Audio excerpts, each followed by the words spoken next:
மறைச்சி வச்ச பொய். இதில் ஒரு விஷயம் என்னென்னா, மகர ராசியை பொறுத்த வரையும் பொய்ன்னு சொன்னால் நான் சொல்லவே இல்லைன்னு சொல்லிவிடுவாங்க. இவங்க சொல்கிறது பொய்ன்னு இவங்களுக்கே தெரியாதுங்க. இதாங்க இதில் உள்ள பிரச்சனை மகர ராசிக்காரவங்களுக்கு. ஏன்னு கேட்டால் அந்தளவுக்கு அவங்க சிந்திக்க மாட்டாங்க. நான் செஞ்சதெல்லாம் சரி, என் சூழ்நிலைக்கு நான் செஞ்சேன், நான் தப்பு செய்யலைன்னுவாங்க. ஆனால் அந்த தப்பு அவர்களையும் அவர்களுடைய சொல்லையும் செயலையும் பாதிக்கும். அப்படிப்பட்ட பாதிப்புக்கு ஆளான இவர்கள் பிறர் சொல்லையும் கேட்க மாட்டாங்க, தன் சொல்லையும் அதை ஒத்துக்கொள்ள மாட்டாங்க. அப்படி இருக்கிறதுனால தான் இவர்களுக்கு பல இன்னல்கள் சூழ்ந்து கொண்டிருக்கிறது. ஆகையினால் மிக கவனமாக இருக்க வேண்டும்.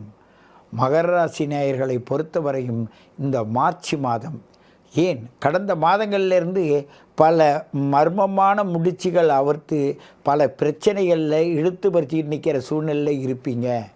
அது குறிப்பாக 35 வயதிற்கு மேல் 50 வயசுக்குள்பட்டவங்க இருக்காங்கள, அவங்களுடைய நிலைமை.